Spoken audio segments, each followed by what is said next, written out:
your promises. When your word comes alive, your light will shine bright, and everything could be alright. Yeah, yeah. So fill me with your word.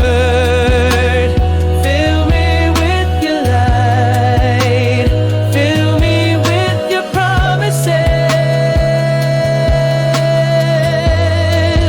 When your word comes alive, your light will shine bright, and everything could be alright. Yeah, yeah.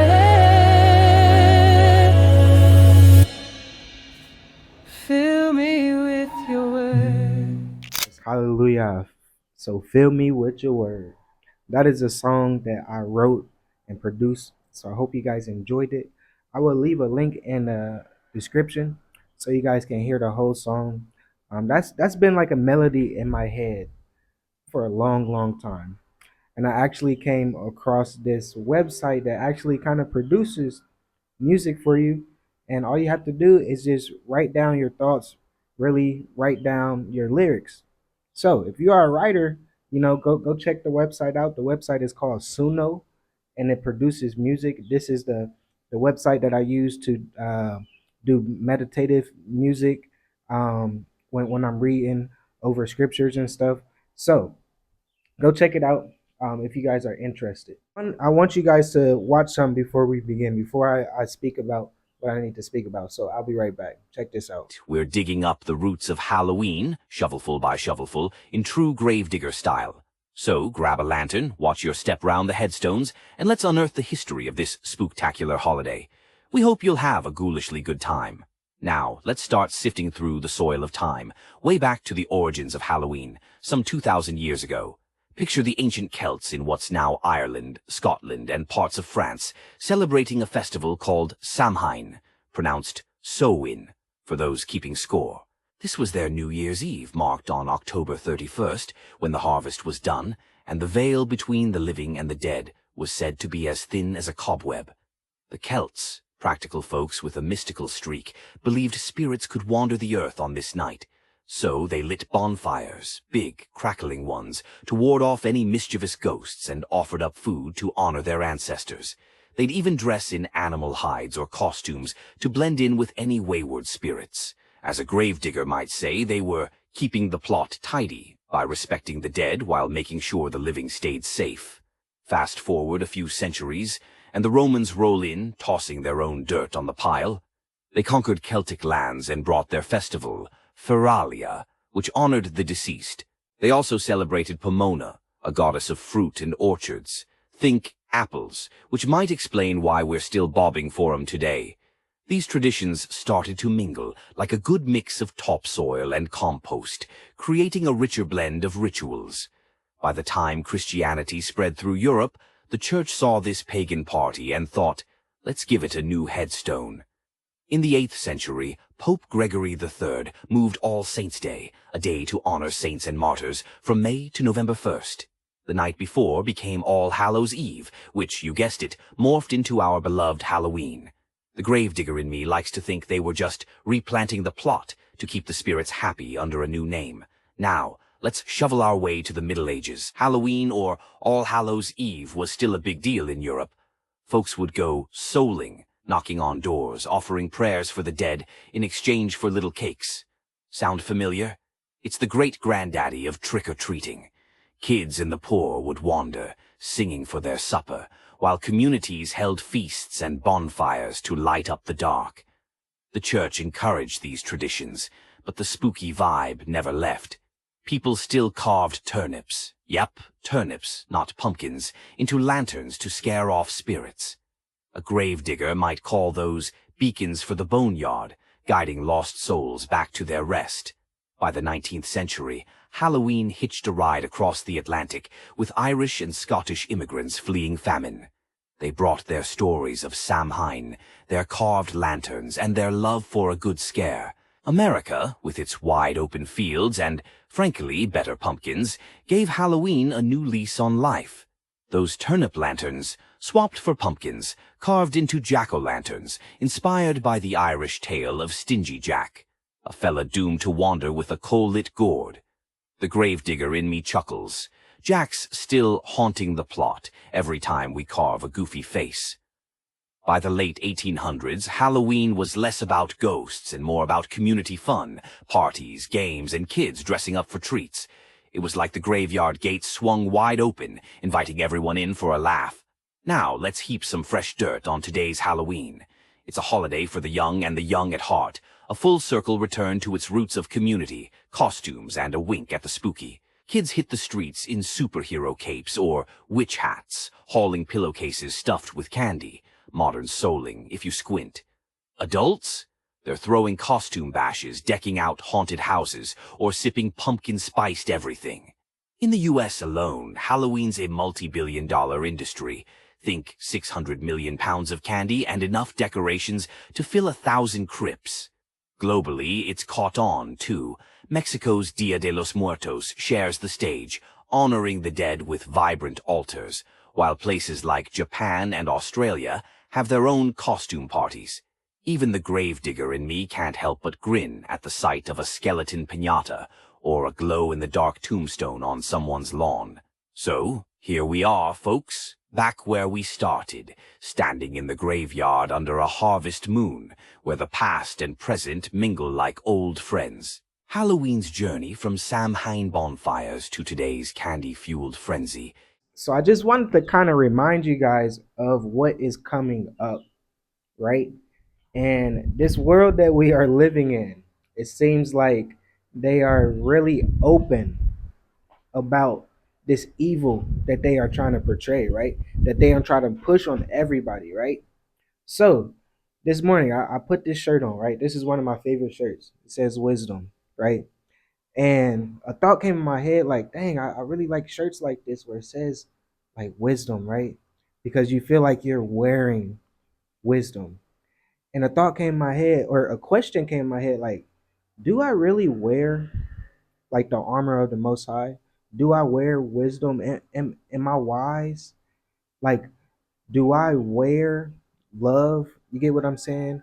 Is it something that you think about? Let me know in the comments because this is something serious. In the times that is to come, as you guys just saw, it is just going to get tougher and tougher to wear the full body of the Most High, right? Wear that armor of the Most High because in this world that we are in, things are changing super fast and you cannot keep up what is coming out day after day, week after week, month after month.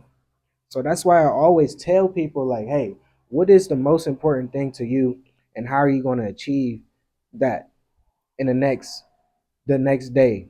You get what I'm saying? The next week, the next month, because things do take time, but time is very, very valuable. So you have to know what is very important to you. Where do you see yourself in the next year and by the end of this year, right? And I'm saying this because things like the video I just showed you guys, right? This Halloween, the history of Halloween, right? We know that, but it's not like on the continent here in Africa, we don't see that. We don't see people doing trick or treat everywhere. People decorating their house with skeletons and fake dead bodies. You get what I'm saying? And doing all this. You get what I'm saying? And it really got me thinking of like, wow, this is a season of fear, right? So you cannot, like I was just saying, I like, do I really wear wisdom? And it's not like a material type of thing that I'm talking about. I'm talking about, do you really have wisdom? Do you really have discernment? Do you really have faith? Because what is coming with Halloween and the seasons that is to come is going to push fear on you.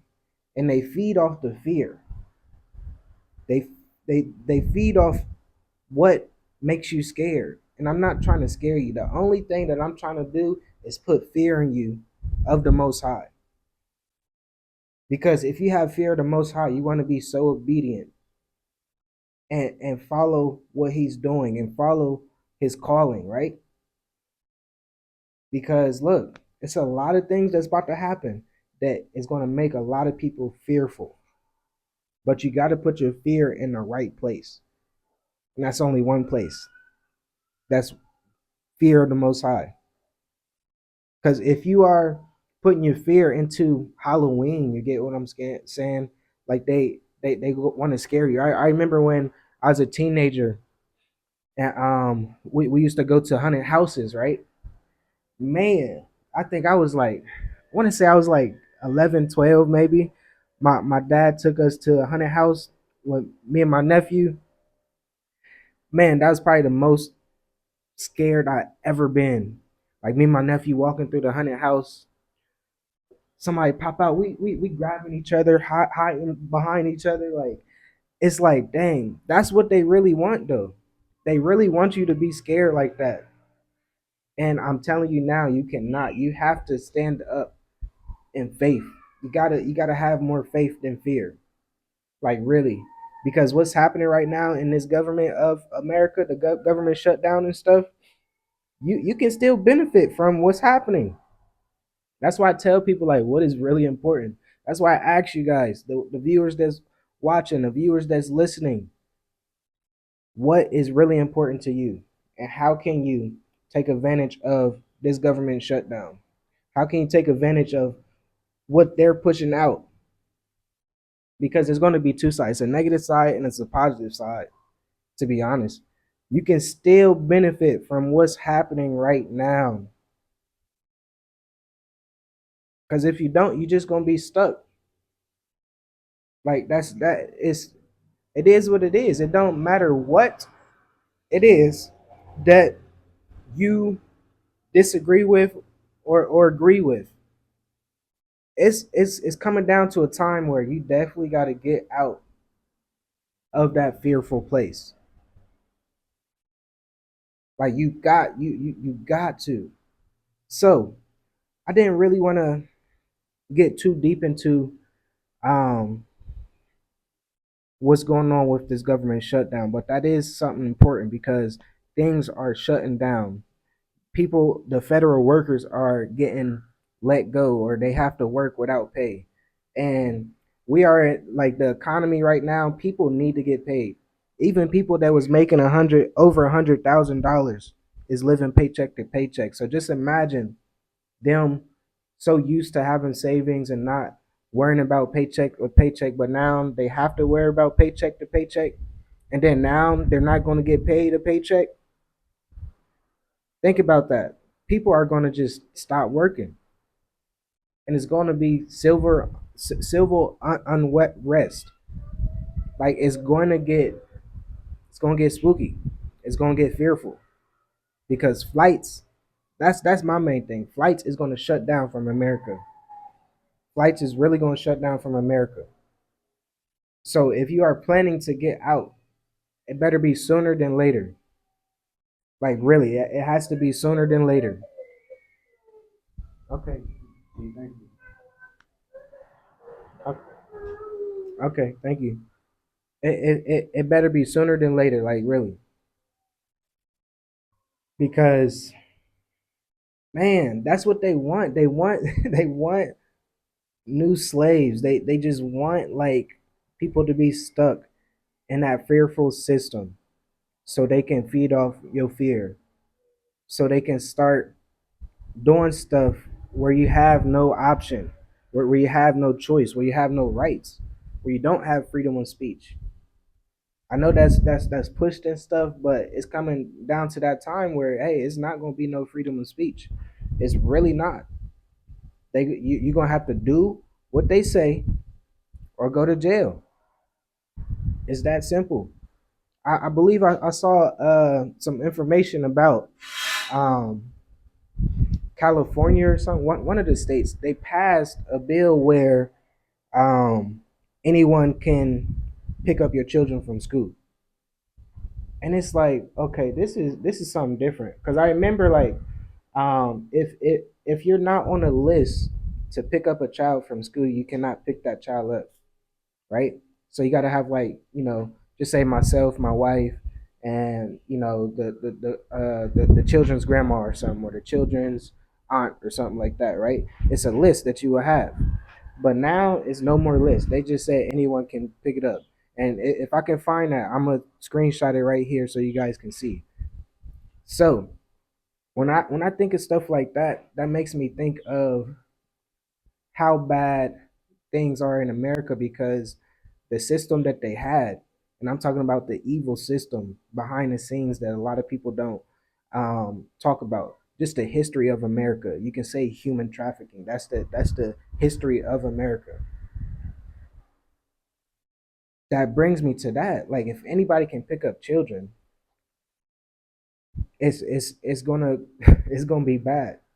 So get out that environment, put that armor of the Most High on, put, like, wear what you believe. You get what I'm saying? That's what came to me today, because I put this shirt on. This is one of, like, I like this shirt. It says wisdom. I'm letting people know what, like, wisdom. Anybody that might have a bad day or something, and they look my way and they see wisdom, you never know how that can plant a seed in somebody's head, right? So wear what you believe. You should be wearing that word of the Most High, like the song said. Fill me with your word. Fill me with your word. Wear that word. Wear that truth. Wear that love. Wear that joy. Wear that faith. Where, look, you gotta have that discernment. Have that discernment inside you. You don't gotta tell everybody you got discernment, but wear the discernment. Wear the wisdom. Wear the obedience. Wear that blood of the Most High, of Yahushua Mashiach. You get what I'm saying? So that's pretty much what I wanted to say on this video. I know I haven't done a video in a while, so I was just like, man, let me just try to turn the camera on and talk about what I talk about. So all praises to the Most High, guys. I hope you guys enjoyed the information. Look, it is coming a time where this fear is going to be heightened, because this month, at the end of this month, I believe is, I don't know. Like, when I start thinking about stuff like that, it really doesn't matter, because I really don't care about Halloween and stuff. But I know a lot of people is going to be around that, and around that environment. So you got to wear that boldness of the Most High. You got to let people know that you have faith. I don't have fear, right? Do not be fearful in this time. Be bold and move wisely. Move with discernment. So make sure you like the video. Leave your comments below. Check the links in the description, and I'll talk to you guys in the next video. Shalom, shalom.